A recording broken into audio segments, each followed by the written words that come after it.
आज का ये एपिसोड शुरू करने से पहले एक छोटी सी बात। क्या आप भी अपना पॉडकास्ट बनाने की सोच रहे हैं? तो एंकर ट्राई कीजिए। ये पॉडकास्ट बनाने का सबसे आसान तरीका है। नंबर 1, ये फ्री है। नंबर 2, इसमें कई सारे ऐसे टूल्स हैं जो आपको अपने फोन और कंप्यूटर पर रिकॉर्ड और एडिट करने की फैसिलिटी देते हैं। नंबर 3, आप अपने पॉडकास्ट को डिस्ट्रीब्यूट भी कर सकते हैं, जिससे इसे स्पॉटिफाई और दूसरे प्लेटफॉर्म पर सुना जा सके। तो डाउनलोड कीजिए फ्री एंकर ऐप या विजिट कीजिए anchor.fm पर अपना पॉडकास्ट स्टार्ट करने के लिए। ये तो थी एक छोटी सी जानकारी, और अब शुरू करते हैं एपिसोड का सिलसिला। तो आज के एपिसोड में लीजिए सुनिए आचार्य चतुर्सेन शास्त्री के लिखे उपन्यास गोली के 30वें भाग किसुन के साथ ब्याह को मेरी यानी समीर गोस्वामी की आवाज में। मेरे ब्याह में आधा घंटा भी नहीं लगा। न हवन हुआ, न फेरे पड़े, न बाजा बजा, न नाच तमाशे हुए, न बारात आई, न नौबत बजी। यहां तक कि रंग महल में बहुतों को खबर भी न हुई। तीसरे पहर अन्नदाता राजपुरोहित और किसन को संग लेकर आए। किसुन नए वस्त्र, कमर में नई धोती पहने था। आंखें उसकी खुशी से चमक रही थीं। अन्नदाता कुर्सी पर बैठ गए और राजपुरोहित ने एक पाटे पर मुझे और किसन को बैठाकर नवग्रह पूजन किया। 2-4 मंत्र पढ़े और केसर ने मेरा हाथ किसुन के हाथों में दे दिया। वहीं जीवन में पहली बार किसुन से मेरा अंग स्पर्श हुआ। केसर को नया जोड़ा मिला। नया जोड़ा और सुहाग की चूड़ी मैंने भी पहनी थी। मेहंदी भी हाथों में रचाई थी। जब मेरा हाथ किसुन को पकड़ाया गया, तब भावावेश से मैं अंधी हो गई। भविष्य में क्या होगा ये मैं तब न जान सकी, पर मेरे लिए आंखें खोलना दूभर हो गया। मेरे रक्त की बूंदें नाच रही थीं।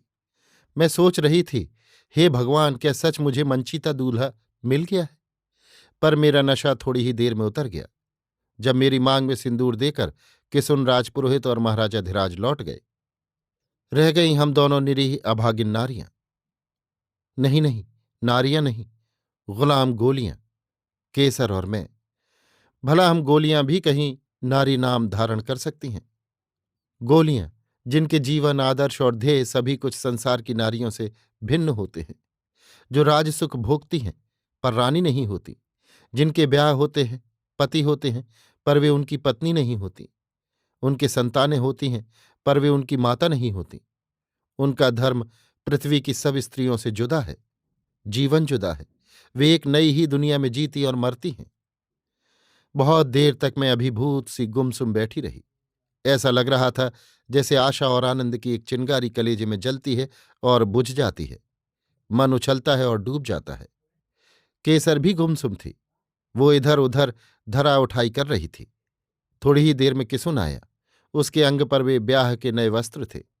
नित्य की भांति शयनागार को उसने सजाया। फालतू वस्त्र तहकर अलमारियों में रखे। रात की पोशाक निकालकर पलंग पर रख दी। वो इस भांति सब काम कर रहा था जैसे आज कुछ नई बात हुई ही नहीं है। उसने मुझे सरकार कहकर ही संबोधित किया। अपने आगे के 21 साल के जीवन में उसी भांति वो यही संबोधन करके मुझे पुकारता रहा, पर मैं आज उसे किसुन नाम से न पुकार सकी। तूकार से भी बात नहीं कर सकी। आज ही क्यों, अपने आने वाले जीवन में भी, जब तक वो निरंतर मेरी ही चाकरी में रहा, छाया की भांति 21 बरस तक मैं फिर उसे न उसका नाम लेकर पुकार सकी, न तूकार से बात कर सकी। परंतु इस समय मैं हैरान थी। मेरा कलेजा धड़क रहा था। वो मेरी सेज सजा रहा था और मैं भांति भांति के सपने देख रही थी। मन का पाप आपसे कहती हूं। मैं अभागिन सोच रही थी कि आज ये मेरे सुहाग की सेज सज रही है। क्या आज मेरी ये सुहाग रात है, जबकि मैं पराये आदमी की जूठन मात्र हूं और मेरे पेट में एक बालक पनप रहा है जिसका मेरे पति से कोई सरोकार नहीं है? क्या जैसे मैं गोली चाकर इस शाही छपर खट पर सोती हूं, उसी भांति क्या ये गोला चाकर भी, जिसने ब्राह्मण की साक्षी में मेरा हस्त ग्रहण किया है, इस सेज पर आज आरोहण करेगा? मैं किसुन को प्यार तो करने ही लगी थी। ये बात तो आपसे छिपी नहीं है। वो प्यार मैंने सबसे छिपाया। पर किसुन की नजर से तो छिपा न था। पर हम दोनों धर्म के बंधन में बंधे चाकर थे। स्वामी के साथ विश्वासघात करके अपनी गोली जाति को कलंकित नहीं कर सकते थे। हम दोनों ही कसकर अपने मन को बांधे रहते थे।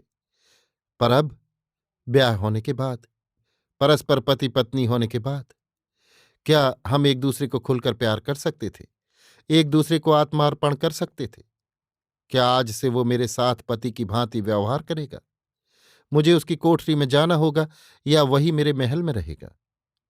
मैं यही सब सोच रही थी, परंतु कहाँ। चारों ओर जो कुछ हो रहा था वो तो ऐसा था जैसे मानो कुछ नई बात हुई ही नहीं है। सब कुछ वैसा ही है। ब्याह मेरा चुपचाप कुछ मिनटों में ही हो गया था। उसमें अग्निहोत्र नहीं हुआ था, फेरे नहीं फिरे थे, हाथी घोड़े प्यादे बाजे गाजे से धूमधाम कुछ भी नहीं हुई थी। ब्याह मैंने कुंवरी का भी देखा था, जहां पति भी हाजिर न था, केवल कटार के साथ फेरे हुए थे। फिर भी धूमधाम गाजे बाजे का अंत न था। पर इससे क्या, कुंवरी तो ठाकुर की बेटी राजा की रानी थी। आज वो रानी महारानी सब कुछ होकर निर्वासिता थीं, पति सुख से वंचित थीं, जीवन के अंधकार में धसी चली जा रही थीं, इसी नव वयस में। और मैं दुर्लभ राज सुख भोग रही थी, राज कर रही थी। पर इससे क्या, मैं थी तो गोली, जन्मजात गुलाम, जिसका रक्त भी इन अभिजात ठाकरों के यहां बंधक था। सो मैं कुछ भी निर्णय नहीं कर पा रही थी कि अब पति के साथ मेरे कैसे संबंध रहेंगे और अन्नदाता के साथ कैसे। भय आशंका और उद्वेग में मेरा मन झूल रहा था, पर मैं कुछ कह न सकती थी। किसुन शांत निरुद्वेग अपनी चाकरी बजा रहा था, जैसे वो भूल गया था कि आज अभी कुछ क्षण पहले ही मेरे साथ उसका ब्याह हुआ है। वो सेज सजा रहा था, क्या अपनी दुल्हन के लिए? सुहाग रात आ रही थी, सो क्या उसके लिए? मैं यही सोच रही थी कि किसुन मेरे पास आया, धीरे से कहा, अन्नदाता आज यहां कासा आरोगेंगे। और वो बाहर चला गया। उसकी नीचे झुकी हुई आंखें वेदना बिखेरती गईं और मेरा कलेजा धक से रह गया, जैसे मैं मर गई हूं। वो चला गया और मैं ठगी सी लुटी सी देखती रह गई। अपने भाग्य को कुछ कुछ समझ गई, यद्यपि उस आग का मैं अभी कुछ अनुमान न लगा पाई थी, जिसमें मुझे जीवन भर जलना था। फिर भी उसने इस क्षण मेरे कलेजे को छू लिया। मैं केसर से लिपट कर फूट फूट कर रो उठी। बहुत देर तक रो लेने पर मेरा जी हल्का हुआ। तब केसर ने मुझे धर्म का मर्म समझाया। उस समय उसने अपने गत जीवन का भी इतिहास बताया। वो भी कुछ इसी प्रकार का जीवन काट चुकी थी, इसी कम आयु में बहुत कुछ भोग चुकी थी। उसने कहा, क्या करेगी, रोना धोना तेरे काम ना आएगा। तुझे अपना चाकर का धर्म निभाना है। धनी तेरे अन्नदाता है, उनकी सेवा तुझे तन मन से करनी है। मन को पत्थर बनाना है। मन चलायमान किया तो जग में तेरा मुंह काला होगा। एक पल में ये राज सुख लोप हो जाएंगे और काल कोठरी मिलेगी या विष का प्याला पीना पड़ेगा। खबरदार रह, कभी किसुन को बढ़ावा न देना और कभी उसे एक चाकर से भिन्न और कुछ न समझना। मैंने रोते रोते कहा, तो फिर ब्याह के ढकोसले की क्या आवश्यकता थी? केसर ने कहा, बहन, हम गोली गुलाम हैं, राज ठाकरों के भोग विलास के साधन, पर वे हमारी संतानों को तो अपनी नहीं कह सकते। ऐसा करें तो उनकी सारी रियासत गोली गुलामों की औलाद ही के गुजारे में बढ़ जाए। इसलिए हमारे बाल बच्चों के लिए पिता चाहिए जो गोला हो और जो हमारे बच्चों का पिता कहलाए, जिससे वे राजाओं की रियासत में गुजारे के हकदार न बनने पाए। तू गर्भवती हो गई, तेरे भावी बच्चे के लिए पिता की जरूरत थी। अन्नदाता भला उसके पिता कैसे बन सकते थे? इसी से किसुन से तेरा ब्याह रचाया गया है। पतिव्रत धर्म तेरा अन्नदाता के प्रति ही है। हाँ, तेरे बच्चे सब किसुन के ही कहलाएंगे। मैं तो राजा के साथ विलायत का पानी पी आई थी, अंग्रेज महिला से शिक्षा पा रही थी, जीवन के सच्चे स्वरूप को समझने की बुद्धि मुझ में उग रही थी। और यद्यपि मेरी बुद्धि अभी कच्ची थी, फिर भी बहुत सी बातों को मैं समझने लगी थी। इन्हीं सब कारणों से मेरा ये गुलामी का जीवन मुझे आज विषधर नाग बनकर डस रहा था। मैं चाह रही थी कि धरती फट जाए और मैं उसमें समा जाऊं, परंतु धरती फटी नहीं, प्रलय हुई नहीं, मैं मरी नहीं, जीती रही, जलती रही, सुलगती रही। नए नए दिन आते गए, जीवन मुझे ठगता गया। कभी हंसकर और कभी रोकर मैंने विधाता के सारे लेख पढ़ डाले। दर्द को मैं सह गई, जैसे नीलकंठ ने हलाहल पीकर सह लिया था। मैं अपने को अपने जीवन के अनुकूल बनाने में सिद्ध हो गई। अन्नदाता दिन पर दिन मेरे निकट होते गए। उनके गुणों ने अवश्य मुझे मोह लिया, पर मैं अभागिन उन्हें प्यार न कर सकी। प्यार तो किया मैंने अपने पति को। बहुत बार चाहा कि उसे लेकर कहीं भाग जाऊं। ये कुछ मेरे लिए कठिन भी न था। मैं अब बहुत कुछ अपनी स्वामिनी थी, किसी का मेरे ऊपर अंकुश न था। महाराजा बहुधा हफ्तों मेरे पास न आते थे। प्रवास के ऐसे भी काल आए जब महीनों तक वो मुझसे पृथक रहे।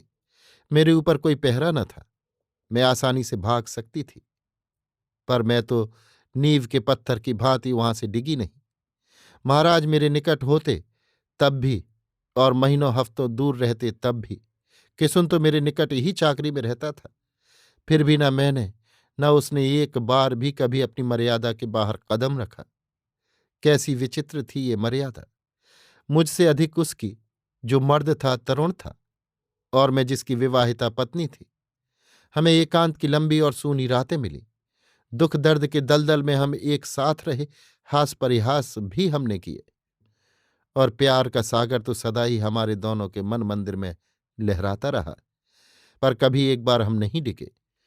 कैसा कठिन था ये व्रती जीवन, जो एक दो दिन का नहीं, पूरे 21 साल का था। कौन स्त्री इतना सह सकती है, इतना जल सकती है, और कौन मर्द इतनी मर्दानगी रख सकता है? हाँ, मर्दानगी ही मैं कहूंगी। योगी यति भी इतना संयम धर्म नहीं रख सकते जितना किसुन ने रखा। कैसे आश्चर्य की बात है कि मैं, जो एक क्षण के लिए भी किसुन को भूलती न थी, कभी उसके प्यार से खाली रहती न थी, उसी के सन्मुख परपुरुष की पर्यंक शायनी बनती थी। क्या ये निर्लज्जता की पराकाष्ठा न थी? क्या ये एक अधम जीवन का ज्वलंत उदाहरण न था? इसी से तो मैं कहती हूं कि मैं स्त्रियों में अधम हूं। मैं रोती थी, किसुन के बिछोह में सूनी सेज पर छटपटाती, और किसुन मेरी डेवढ़ियों पर तब भी हाजिर रहता था, अपनी चाकरी में मुस्तैद। वो भी रोता था, ये मुझसे छिपा न था।